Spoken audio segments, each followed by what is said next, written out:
on where this impasse will go, I'm joined today by Swaminathan Aiyar, consulting editor, ET Now, Sushant Sareen, senior fellow at ORF, and Suresh Goel, former ambassador. Welcome to all of you, and thank you so much for speaking with us. Swami, this conversation actually inspired by the piece you wrote, where you talked about how the people who were sanctioned are the ones who are now sanctioning. Is Putin going to get away with it? Absolutely. The plain and simple fact is that the notion that the West has these huge levers, it has financial levers, yes. But it forgot at the time that Russia has huge energy levers. The notion that you can just cut off Russian supplies and buy from somewhere else, nobody had done their homework. If you did your homework, it would become apparent that Russia is one of the biggest producers of oil and gas in the world. Can you just cut off and do without that? It is absolutely not possible. So, if somebody is supplying you with life-saving energy to say, I am going to sanction you, excuse me, the other side finds that the energy sanctions are turning out to be far more powerful than the West's financial sanctions. So currently, I would say Mr. Putin is sitting pretty.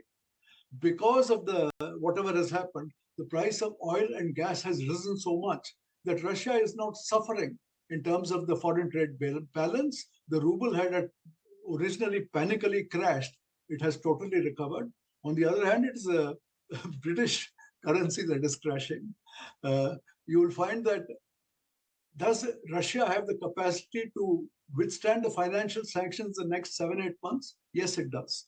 Does Europe have the ability to do without Russian gas?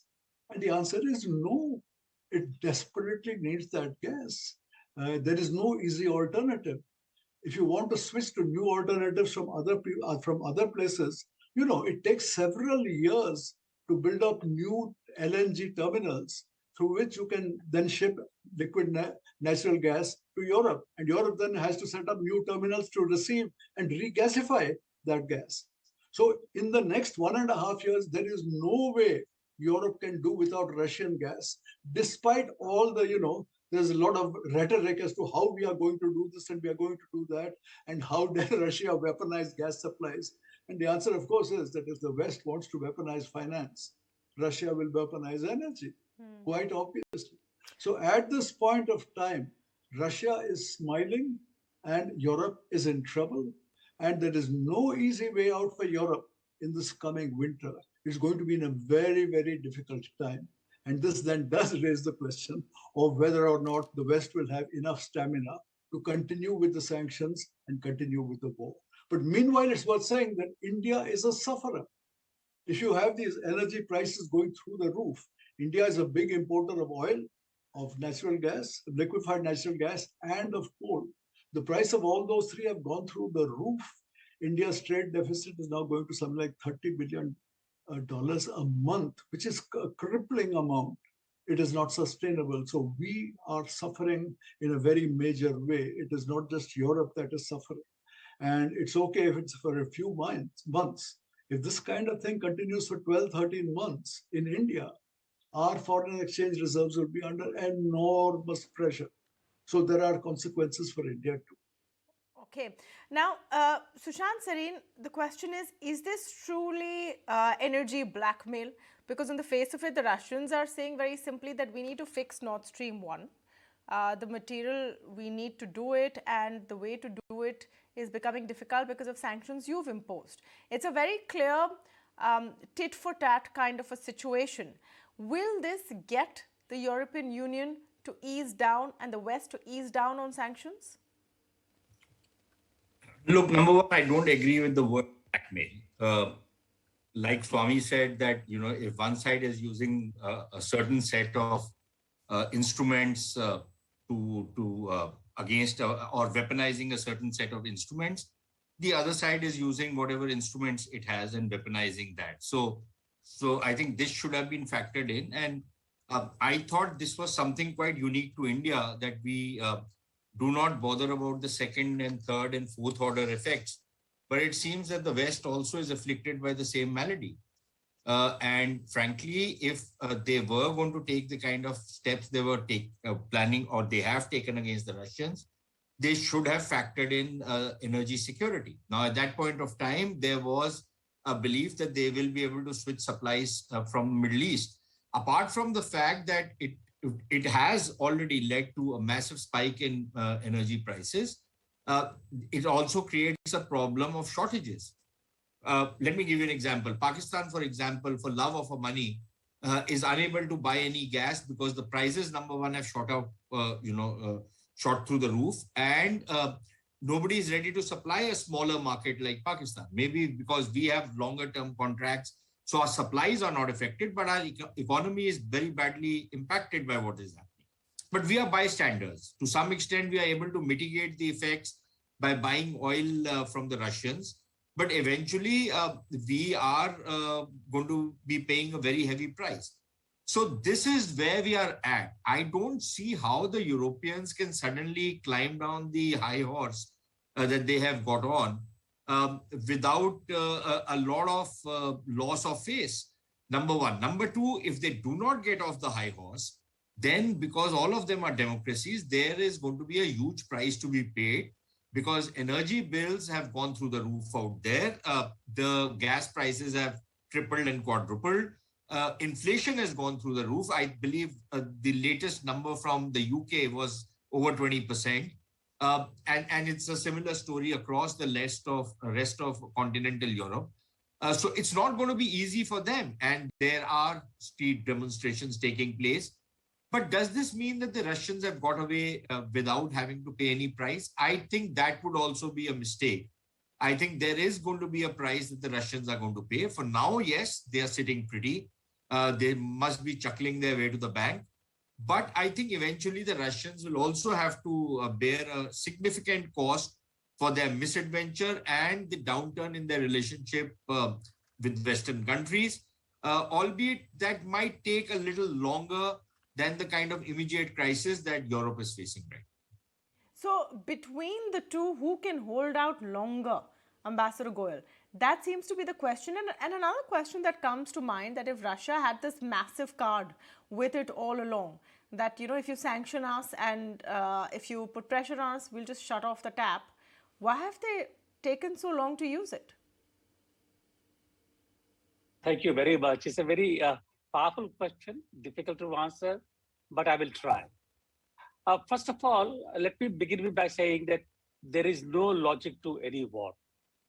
Very often, war is a projection of aspirations of one leader of one country against the others.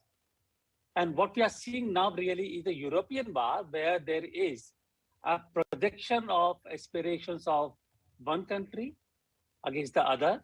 And this is a European war where USA and Russia have come face to face once again, as it was the case in the World War II. Coming to the issue of really why did Russia do it? You must have seen the news item that Russia has gone to North Korea to basically acquire now the spare parts for their own equipment. I don't know how true it is, but the fact is that in this war in Europe, nobody is winning except the industries in USA who are comfortably supplying weapons of all kinds to Ukraine. Where is it going to end? Eventually, all gas supplies and everything are part of the same comprehensive national power. It is not going to work really. The only thing that is actually deterring a full-scale war really is the fear of a nuclear catastrophe. If you recall, Russia agreed to shipment of wheat, etc. again, essentially after Turkey mediated. And again, the fear was that if they continue for too long, it could actually then get too big for them. So to answer your question, I think this is a war where it's difficult to see how it is going to end unless one side scales down. And I don't see Russia at least scaling down in its aspirations or in its national image, if you want to call it. It's a dire kind of a predilection, but that is where we are at the moment.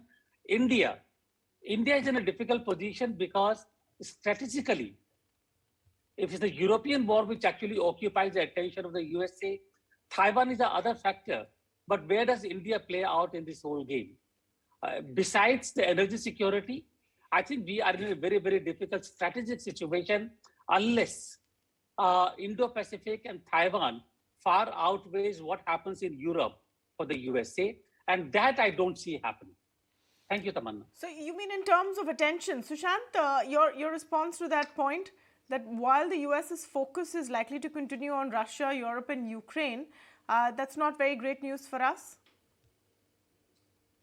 No, I don't entirely agree what Ambassador Goel is saying. I think, yes, perhaps a bulk of the attention would be on what is happening on the Western Front.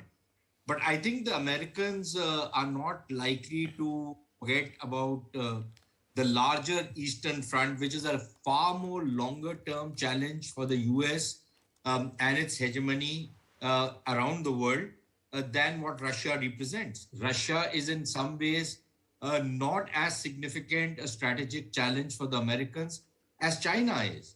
And which is why you are seeing that the Americans are continuing to push the envelope, even the Europeans for that matter, on the issue of Taiwan. The Americans are not backing down as far as Taiwan is concerned. The American dealings with India are only getting stronger as we are going forward. And so I think that focus is going to remain on the Indo-Pacific. It's not going to shift entirely to the Western theater. But I think, Tamanna, as always happens, and nobody knows this better than Ambassador Goel and in government, the immediate crisis always takes a kind of a precedence over the more important issues. So Ukraine is an immediate crisis. But what is happening also in Ukraine is that, a sort of a stalemate has been reached. The kinetics of the war are not at the same level as they were a few months ago. Right. That sense, it allows you to, shift your focus onto the more important aspects rather than only the immediate problem at hand. So I think there will be a bit of a balance between the two. Okay. Swami, you spoke briefly earlier as well on impact of India, but globally, do you think that this current crisis or this current impasse could escalate, and who do you see blinking first? Which side do you see blinking first? Without doubt, this particular crisis is deepening a recession that was going to come anyway. The recession was going to come anyway, partly because of COVID, partly because, there had been a huge fiscal and monetary stimulus in the West to try and combat COVID. And that had stoked inflation. Therefore, central banks everywhere are having to damp down on growth. So in any case, a recessionary tendency was coming. That is being further exacerbated by this particular energy crisis. So I would say there is going to be a recessionary thing, perhaps for 12 months. I mean, it's going to be one of the longest drawn out things. I see a lot of pain ahead. It is not easy to see either Russia backing down or the West backing down. There will, of course, be various demonstrations in the West against high energy prices. And I think the governments there will say, well, okay, there is a recession, so we will pump out money once again. We will pump out money once again, and that will help to take care of the bills. But the situation is going to be therefore of stagflation, that inflation will remain high with all this money being pumped out and the energy crisis. And on the other hand, growth is not going to be there. So this stagflation is going, it seems to me there is no way out. It is a grim scenario in the next 12 months. I do not see either of the two sides giving up easily in the next 12 months, which is bad for the world economy. It is bad for the Indian economy. Brace yourself for a long and hard winter, of course, in Europe, but that global recession that Swami is talking about could also cause trouble. Thank you so much to all of you for joining us this evening on the lead story on the India development debate.